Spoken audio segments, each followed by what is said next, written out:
Alex. Hi, everyone. Thank you for joining. Lovely to see you all. So we'll just do some intros, first of all. So just know, obviously, I know quite a lot of you know who we probably are, but we'll just do some introductions. So I'm Helen. I head up the operations for FuturU. So obviously the main point of contact for any of our training providers and partners.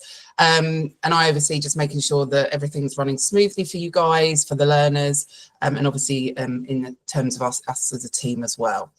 Sam? Hi everyone, thanks for joining us today. So my role at FuturU is to support Helen and our partners from an account management perspective, making sure that you're up to date on all of our new standards, upcoming webinars just like this one, and for the learners as well, and ensuring that you have everything that you need. But thanks again. Elaine? Hi everyone, I'm Elaine. I'm one of the lead IQAs here at FuturU. So I oversee some of the standards, ensuring that obviously the quality is maintained throughout, developing new standards, and obviously working with everyone else to make sure everything is working smoothly. Thanks, Elaine. Lindsay? Hey everyone, I'm Lindsay. I'm another one of the lead IQAs, focusing on the process and compliance side of things. So I work to make sure that all our processes are streamlined and work as they should, and also link in with Ofqual on the regulatory side of things. Thanks, guys. So just a bit of an overview on what we're planning to cover today. And as Alex said, if you've got any questions as we go through, feel free to pop them in the chat, and then we'll have a good Q&A session at the end as well.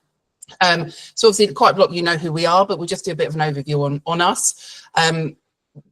Looking back on the last sort of academic year, the lessons that we've learnt, what we're looking at getting set up for the year ahead, how we can help you as our partners, an overview on kind of the new standards that have been approved and are ready to launch.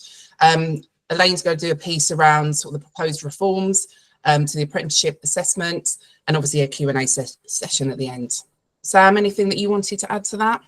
No, just that we'd love for everyone that's attending and for those that are watching the recording as well to get some value out of this webinar, whether you're an existing partner of ours already or you're on here to learn whether our services are more aligned to your needs than your current providers. Collaboration is definitely the key and core theme of this webinar today. Fab. Oh, you go, Sam. Okay, I'll start.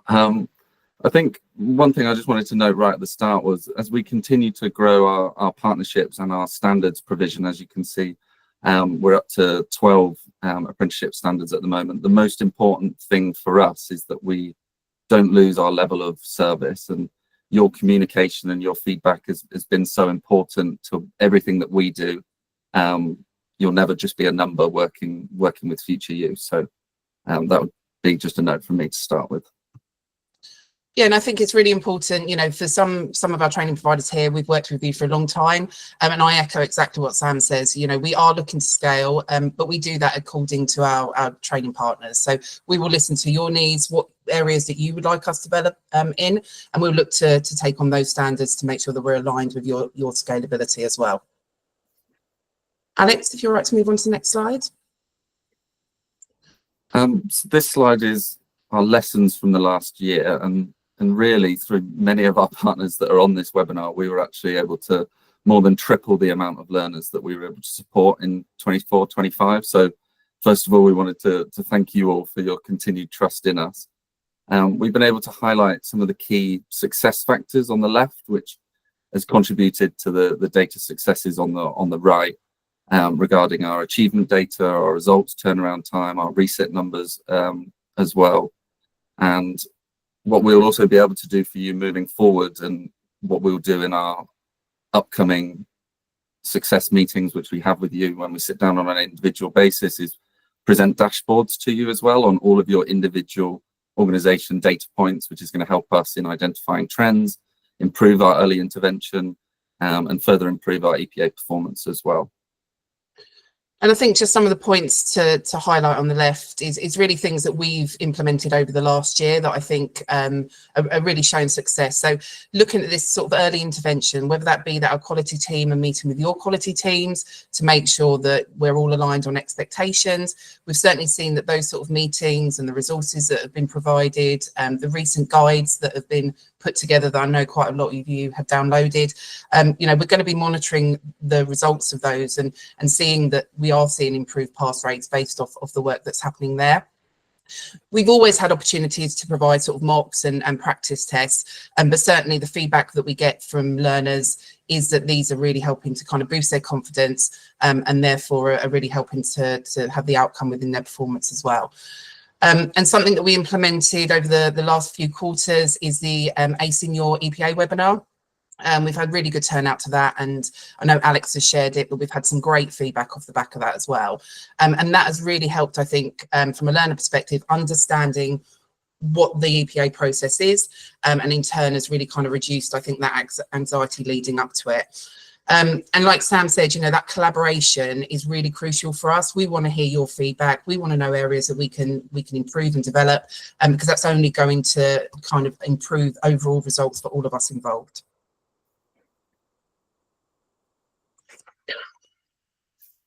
So for this section, I'm going to lean on Elaine a little bit, but we wanted to outline some of the common challenges that we've identified and how to tackle them, featured in our EPA support guides that we're going to be developing for every single one of our standards, and how we can look to improve the grades that the learners are getting through and getting those grades that they deserve as well. So Elaine, would you mind talking a little bit further about those common challenges? Yeah, of course. So things that obviously we've highlighted are things around frameworks and legislation. So when learners are coming through to obviously endpoint assessment, one area that they do struggle with is around legislation, standards and codes of practice. Now they may be able to name them, but they may not be able then to interpret them into the practice that they do within their role. We don't ask for things like dates, you know, we don't go down to that kind of detail, but we do expect the learners to have an understanding of the legislation that affects their roles and how they put that into practice in what they do on a day-to-day basis. One of the other challenges that we face are learners that aren't always quite in the right job role, especially with the higher level qualifications, the level 4 and 5. And then with that, they struggle then to put the theory side of the knowledge into practice, especially during obviously the professional discussions. So we can guide learners obviously around that theory, and putting again that into their day-to-day role will obviously help them to achieve higher grades within there. Understanding assessment principles, so things like outcome-based practice, sometimes they fail to obviously relate to that, but one of the things that obviously can help them with that is understanding the actual assessment framework that they're doing. So ensuring that they've got the assessment plan is a big part of obviously supporting those to complete their EPA. Little things like knowing which criteria comes into which assessment method can go a long way for the learners in preparation for their endpoint assessment, and also achieving, again, those higher grades. Sometimes learners obviously lack confidence or familiarity with the digital tools during their assessments. So preparing your learners with the obviously mock examples that we have. Once the learners registered for like their SJT test, we have a mock which is actually done on the same platform that they will use to actually conduct their test. So we encourage the learners to use those so that they're prepared, they're ready for it. They've checked obviously the links from their invites and things like that prior. We discuss all those, and we encourage all the learners to, any issues, to raise those straight away with us. I mean, I'm pretty sure everybody here has spoken to Nia at some point. She is very approachable and will support any learner that comes through or needs anything during their assessments. And I think just a couple of things to add to that is that we do send out the assessment plan as part of our comms out to the learners as well. So they do have visibility of it. But again, anything that you guys can just be kind of aiding with that is really beneficial. And as Elaine said, the tech side of things, any way that they can maybe just jump onto the platform, etc. prior is always going to help. But as always, Nia is on hand with anything that they need. So I think in terms of those common challenges, we've just put together some areas that we think are points that we can tackle, and you guys can tackle those challenges. So I'll just run through a couple, and then feel free, any of the team, to jump in. So in terms of the legislation side of things, create reference packs with up-to-date legislation summaries. AI is talked about a lot. Use AI to simplify some of those complex documents as well, so it's a lot clearer for everyone involved. Share real case studies to make abstract concepts stick. And again, use role play and workplace scenarios. And one thing we have said before, particularly around the mocks, is we always find that learners come to assessment and the feedback that we're getting from you guys is that they've obviously been very confident, feel at ease. The minute it's an exam environment, we all know that some learners do fall apart. So we encourage the mocks to be done with maybe other assessors that are not their main assessor. So they've got that kind of mixing it up with people that maybe they don't know on a daily basis. And that might help ease some of that anxiety. And provide examples from varied settings. Sam, was there any, or Elaine, you want to jump in on? I think the main thing within the ones that Helen's already covered is just the preparation for the learners. We can't stress how important it is that they actually feel prepared. Obviously, for things like the professional discussions, we do allow them to have their notes, as long as it's only 2 sides of A4. They can use those. But again, it's the preparation of them. We get some learners who come and they've put quite a bit of detail down, but it's not in a particular order or it's not easy for them to locate. So encouraging them to actually use those effectively and set them up goes a long way, and it gives them more confidence once they are in those assessment environments as well. Thanks. And like I said, run mock assessments using the actual platform so they kind of encounter any potential tech issues early on.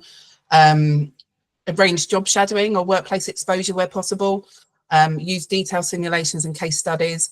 And maybe pair learners with mentors in relevant roles. And that comes back to the point that Elaine was making about potential learners sort of not in the right job role and then struggling with the questioning around that.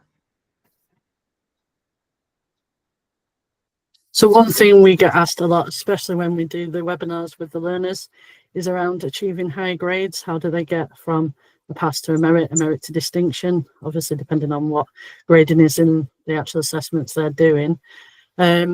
And one thing that we have been developing and that is available on EPA Pro under our supporting materials is a couple of documents, one around command verbs, which gives the learners a breakdown of what each command verb is and what is required for those, because as you know, there's quite a difference between a describe and a critically analyse. And we've also put together a document around pass, merit and distinctions, giving them an idea of what each one includes and what is required to actually meet those. We've written that in a very generic way. It's about a chair. I am slightly proud of that because I think you can guess who potentially wrote it. But it does help, and it just gives them a better idea of obviously what they need to do in their assessments. But again, a lot of it all comes down to practice and the feedback that they receive. Thanks, Elaine. Sam? Yeah, so this slide is just a little bit around collaboration, and again coming back to that core theme of what we wanted to cover in this is that everything that we do is built in partnership with you guys as our partners, and some of the key things that we wanted to talk about was that feedback loop and that how we can continue to improve as an organization, continue to improve the grades that our learners are receiving, and really get ahead of performance trends and challenges as well that you're having. Talking around SLAs for new organizations that we don't currently partner with, so that we can build it to fit your specific requirements. Anything else you wanted to add to that, Helen? I just think with the upcoming changes, which we're going to move on to in a moment, I think it's crucial that we do continue to work in collaboration. We have a lot of time with our clients, and I think things like building out the new standards, as I mentioned earlier, we're always listening to what you need, and that's going to be the reasons that we scale certain standards. So I think collaboration is just key, and making sure that particularly as we build out sort of potential new assessment methods, etc., that we're all working together to make sure that it's viable for everyone involved. We appreciate there is a lot of existing partners on this call already, so we're not going to dive too much into the features that you all already know. Obviously, our unique offering, well, we definitely think it's a unique offering, was created very much in partnership with the organisations that we work with that are on this call. We wanted to give you the service that you want while providing you maximum cost efficiency for your business. And for those that we don't currently work with, we'd love to run through all of these in a little bit more detail with you. and discuss the finer details of our offering on another call. Helen, did you want to mention something about the proctoring software that we're introducing this year? Yeah, I think something that is upcoming, and I know I've mentioned it to some clients of ours, is that we are going to be looking to move to a proctoring software for our invigilation. As I'm sure you're aware, we currently invigilate one-on-one, which is fine and works well. But there's an opportunity here, particularly as we've obviously now been delivering business admin, and we also are approved for the CYP and the foundation apprenticeship, where there is knowledge tests. It makes sense for us to be moving to a multiple invigilation model, and that will allow us to have even further capacity across our assessors for the other assessment methods as well. So that's a really exciting piece of work for us. It's underway at the moment, and I'll obviously update and communicate as that goes live. And I think just around that, you know, we talk obviously a lot about our EPA coordinator, Nia, but we're all on hand to provide sort of proactive support and communication. You know, things like the how-to guides, I think, have been really beneficial, the webinars. And I think the biggest thing for us is around feedback. You know, we capture as much as we can learner feedback. They have the opportunity to give feedback after every assessment. We collate that, we action any points off the back of that, and you know, we obviously want to share that with you guys as well, and take value in the feedback that you give us, and action any points off the back of that as well. So yeah, I think there's been some great things that have happened, and I'm really excited for the things that we've got coming up as well. Again, we appreciate we've got a lot of partners that work with us already, and you probably all know this process, but just to really reiterate, because I know we've probably got some assessors on here that have maybe recently joined training providers, etc. So just really a whistle-stop tour of kind of what a learner will expect when they come to EPA with us. So obviously at the point of gateway coming through to us from yourselves, we'll get that signed off, and our SLA around that is kind of a 24-hour window. We've then got a very kind of streamlined booking process now, where the learners will receive a kind of welcome email and an opportunity to go onto our scheduling system and book, and those dates are confirmed to both the learner and the training provider as well. And that scheduling system allows the learners to see full capacity of our assessors that are relevant to the standard they're doing. At that point, for anybody doing the lower levels and obviously doing situational judgment tests, they have the ability to go onto the platform and do the practice tests, as well as any of the mocks for the discussions, etc., that are doing with you. And there's plenty of opportunities on there, so they can keep going back into practice. There's no limitation on that. On the day of the assessment, or just the day before, they will get an introductory call from their dedicated assessor, and that is really couple of things: to make sure that they've introduced themselves, they know who the assessor is, but also to make sure that they've got all that tech set up, so there's no issues around kind of delays or potential cancellations from that perspective for you. The assessment will go ahead. The way I think we like to work it is, unless there is a real big issue, we will flag it to you, but you shouldn't necessarily need to get involved at any stage from the point of that gateway coming through. If a learner's engaged and they're making a booking, then we'll handle the whole process thereafter. They'll be sent all the links and everything that they can access it, and then once they've completed, you'll get the different stages of the results coming out to you for the tests, for the discussions, etc., and then you'll get the overall grades coming to you as well. And as we mentioned earlier, on another slide, our SLA timeframes are on there, which are coming in less at the moment, which we're really pleased about. So yeah, there's the results will come directly to yourselves to share with the learners, along with the feedback on how they did within their assessment. Yeah, we were really proud. Sorry, Alex, could you go back? We were really proud of our SLA turnaround times for the past academic year. Our SLA was 5 days, but our average was 2 days, and that's something that we've worked a lot on in terms of streamlining our processes and making sure that, because we know how important it is to get those results to you as quickly as possible, we wanted to always be beating our maximum SLA time period. And one thing not mentioned on here as well is around the frequency of our progress meetings and how often we get to speak to our lovely partners. We want to be as flexible as we can to make sure that we are always on hand to support you and make sure that no learners get lost through the cracks, and that you're up to date on the progress of every single learner that comes through FuturU. Thanks, Alex. I mentioned earlier around our unique offering, and one thing that we know is very, very unique about our offering is the fact that we offer our learning platform completely for free. We offer our partners, but also the wider care community, free access to this platform, which has 120, over 120 CPD accredited courses. I think 95% of those exceed the mandatory CQC requirements, with some self-assessments and some webinar content that's also thrown in there. You are completely free to use this as part of your offering as an additional extra. It's completely up to you. We know that a few of our EPA partners are already using this offering to attract new care organisation partners as well. So yeah, we want to work with you as much as we can and keep positively affecting the care sector as much as we can.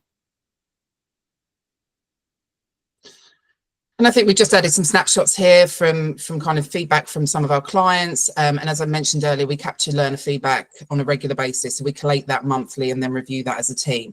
So there's some great feedback there. We get wonderful feedback on our assessors, which we obviously share with them as part of kind of standardization and ongoing supervisions. But yeah, just wanted to kind of highlight, and I know Alex will share these slides anyway, so there's a bit, you can obviously take some time to have a read of those as well.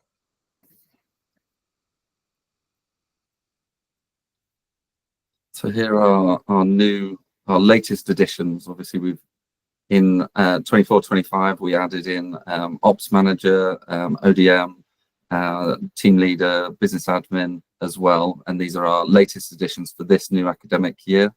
CYP level 4 and 5 will be live post this webinar.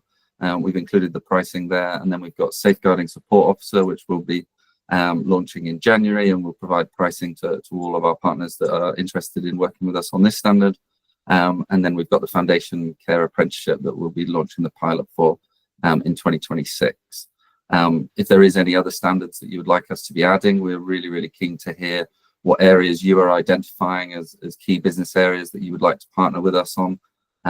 So yeah, please feel free to get in contact with us about any of these standards as well. And I just add as well, for any of our training partners or new training providers that are looking to work with us on these, please reach out, because we can organise individual meetings to just go into a bit more detail around processes, documentation, pricing, etc. as well. As always, all the information will be in EPA Pro, as well as what we can send you directly. Elaine? So one of the biggest topics, I think, for all of us at the moment is about the proposed reforms and the fact that it's possibly going to be one of the biggest changes of recent times relating to the apprenticeships and the assessment plans that we currently all know. There's quite a lot of information out there.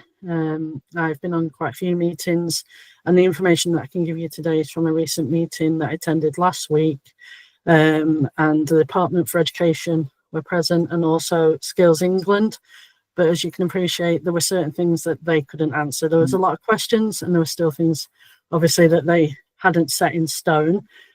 A lot of it revolves around the terminology and the way things are going to be changing moving forward for the assessment plans. One of the big things that obviously they want to avoid is duplication across assessments, and they are keen that when they rewrite the assessment plans, where the mandatory qualifications are in place for obviously certain standards, they will take the main form of obviously the qualification. So any duplication that might have come across at EPA currently will be negated and removed, and the main focus will stay on that mandatory qualification, which then in turn obviously comes down to yourselves as training providers and also employers, who are then going to obviously assess those criteria within there.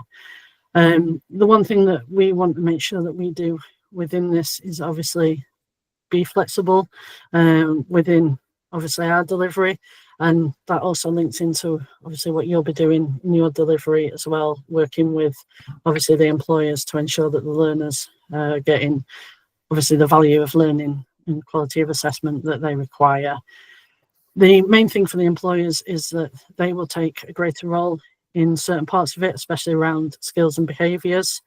The plan, obviously, for the new assessments is to reduce, obviously, lengths of programmes. They're looking to reduce from 12 to at least 9 months, but it, again, will depend on qualifications. Obviously, the longer qualifications will still be a bit further, but as a standard, like a level 2, a level 3, where it's 12 months currently, they are looking to reduce that time. For yourselves, it will be the opportunity to obviously deliver and then mark the assessments, where at the moment, obviously, as you know, the final assessments are obviously marked at endpoint assessment. For organisations such as ourselves, so assessment organisations, will be responsible for internal EQA processes, centre registration, and obviously risk monitoring, similar to what we do now relating to the risk monitoring. But part of that is the CAS function, which we have, which we obviously, as an awarding organisation as well at FuturU, we have in place and ready for these changes. Excellent. Just a little bit more. So the assessment within the new assessment plans can occur before and after gateway. It will very much, as I say, depend on that mandatory qualification and what is currently in the assessment plans and what can be reduced from duplication purposes. As I say, training providers, you'll have a lot more around the marking of assessments, obviously under the awarding organisation's guidance and oversight. Skills England are very much involved, and they are going to be putting the assessment plans into place following obviously the government's announcements. The latest details around dates that they gave.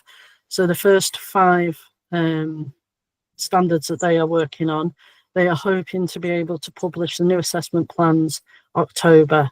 So the 5th of September to the 18th of September is when they are looking for their final discussions with the Trailblazer groups. 19th of September is their deadline for submission. They're hoping to have governance processes all completed by the end of September, with then the hope to put out the first 5 assessment plans in October.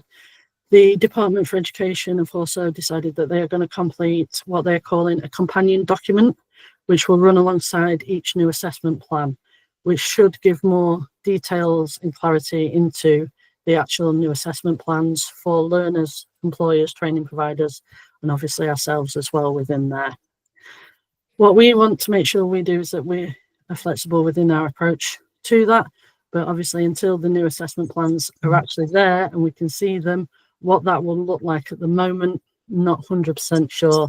And, you know, once we do, we'll keep you all informed and updated, and we'll work with you to obviously decide what support you need from us, where we can obviously help with these changes, and also just keeping you up to date, because I know there's a lot of information that flies around, and it's not always easy to navigate when there's such a big change.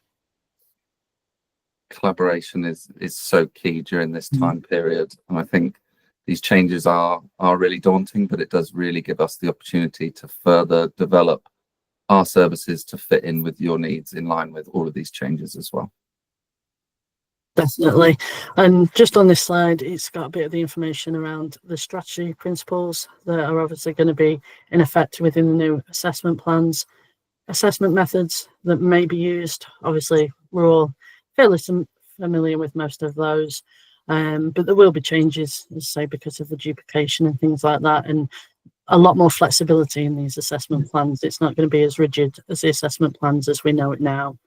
And then obviously one of the biggest differences within the marking and grading section, where pretty much everybody's role kind of changes a little within that.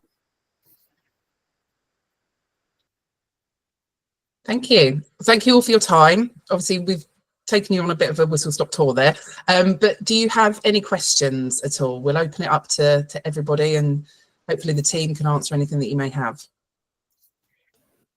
Yeah, please feel free to either raise your hand and we'll invite you to come off mute, or if you prefer, you can pop any questions that you have down in the chat. Just whilst you're thinking those up, just a reminder, I will be sending out an email with a recording of today's session and useful links, so keep an eye out for that. That email will also include a request for feedback on today's session. This is the first session that we've run of its kind, so we would really, really love to understand kind of what you got out of the session, if there's any ways that we can improve the session moving forward. So yeah, please do take a look and let us know what you thought of today. Thanks, Alex. I was actually just going to add as well exactly what you said. You know, this is an opportunity for you to give us feedback on things that you'd like to hear moving forward. Obviously, we're running the learner webinar quarterly. I'd like us to run something like this on a regular basis as well. But it's making sure that it's value for all of you guys. So anything that you want to hear moving forward, do let us know. I think we've got a question, Alex, in the chat. Oh. Yes, we've got a question from Sarah. Do you know if health and social care is included in the first 5 that they're looking at? So the first 5 they are looking at, we do cop one of the adult care ones. So it's the level 2 adult care worker is within the first 5. The other 4 are assistant accountant, data technician, early years educator, and carpentry and joinery, just in case you cover any of those. Thank you, Elaine. We've got a question from Claire. Will the mandatory qualification still finish before the EPA? We do sometimes have people leaving before the EPA once they've got their diploma certificate. I presume you mean within the terms of the new reforms. It will change because with some of the qualifications, there technically won't be as much EPA. So some may not have any if it's fully assessed along the mandatory qualification. It'll all be done on programme. All the assessments will happen while they are completing that mandatory qualification. Until the assessment plan is released, I can't be 100% sure what percentage will be 100% mandatory qualification and assessment, or whether there'll be, 20% potentially still at EPA or even more. It really depends up until we get these new assessment plans. We don't fully know, but as I say, their intention is to not have any duplication where possible. Thanks, Elaine.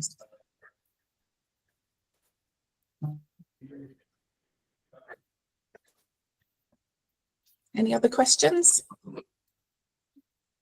We are really keen to book in progress update calls from a wider organisation perspective so that we can go through those dashboards with you and dive into the specifics on each of your organisations in terms of your data points for first-time pass rates, high grades, etc. So please feel free to either reach out to myself or Helen, and we can get those booked in over the next couple of weeks or couple of months, depending on your availability.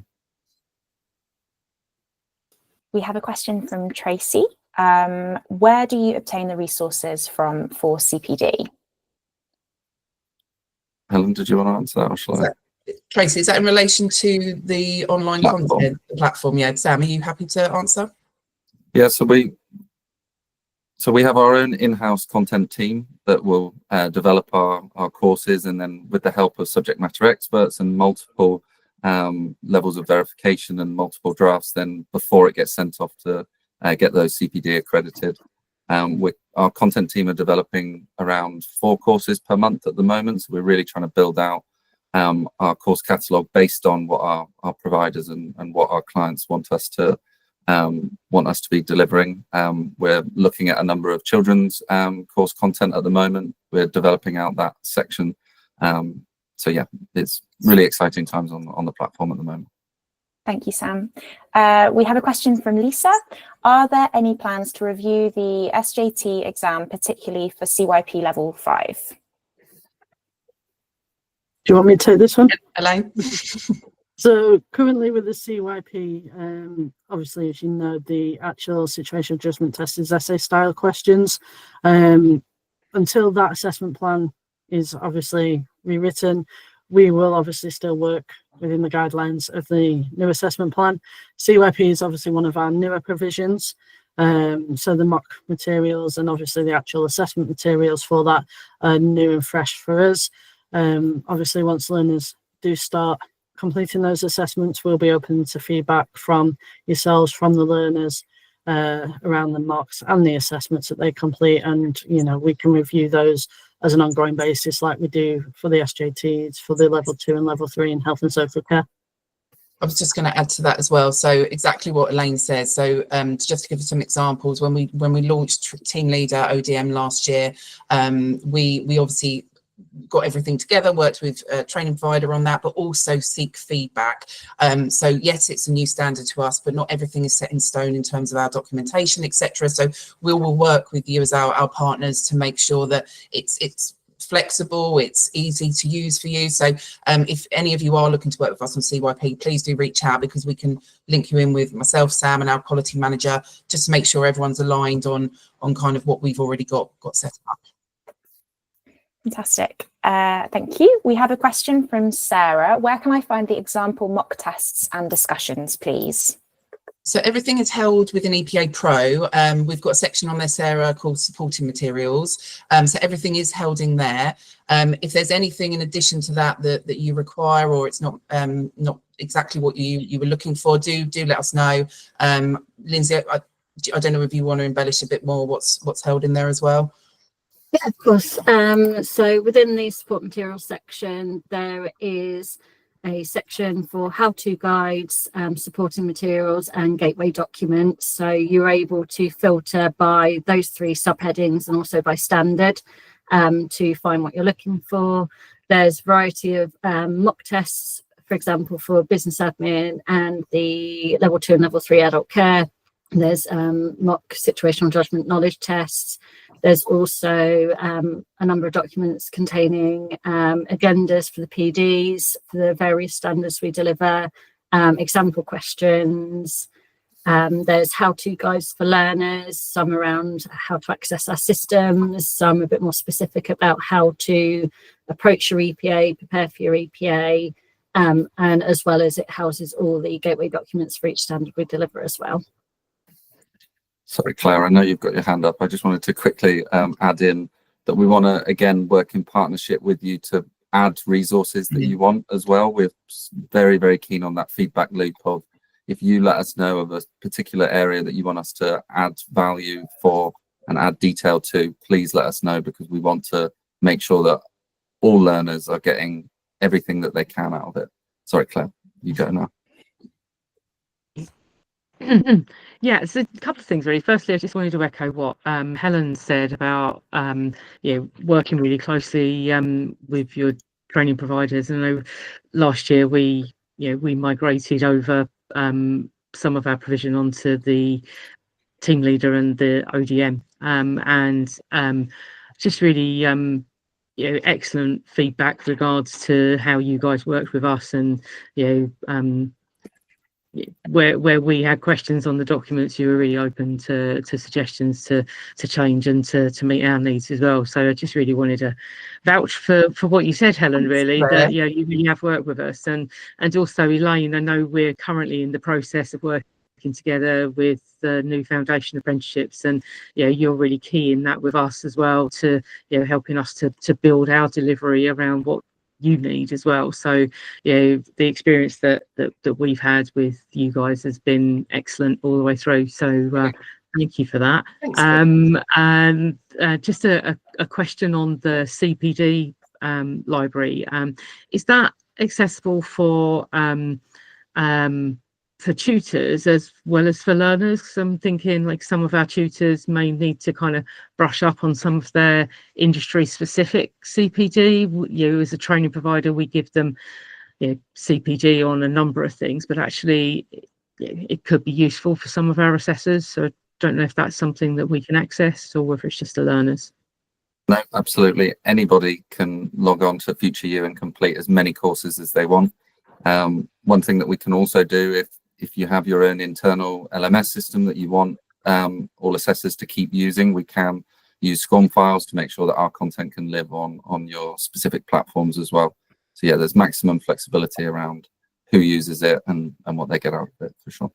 And like Sam said, it's an opportunity. There's been opportunities for some of our training providers to use it as a bit of a tool in gaining new business with care homes and care organisations as well.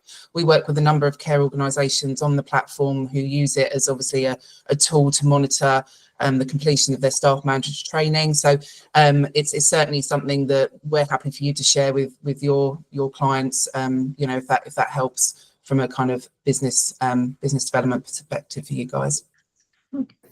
Excellent, thank you. Fantastic. Thank you so much. I think that's all of the questions that we've had so far. Unless anybody has anything else that they'd like to add, please feel free to raise your hand, come off mute, or pop it in the chat.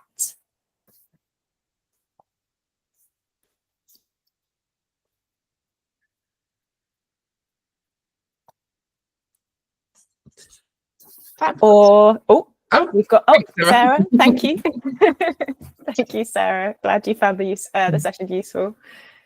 Cool. Well, if anybody does have anything they'd like to add, please feel free to pop it in the chat. But in the meantime, I will just say a thank you from me for joining us today. And as I said, please do look out for that email from us with all of those links that we've mentioned, and also the request for feedback.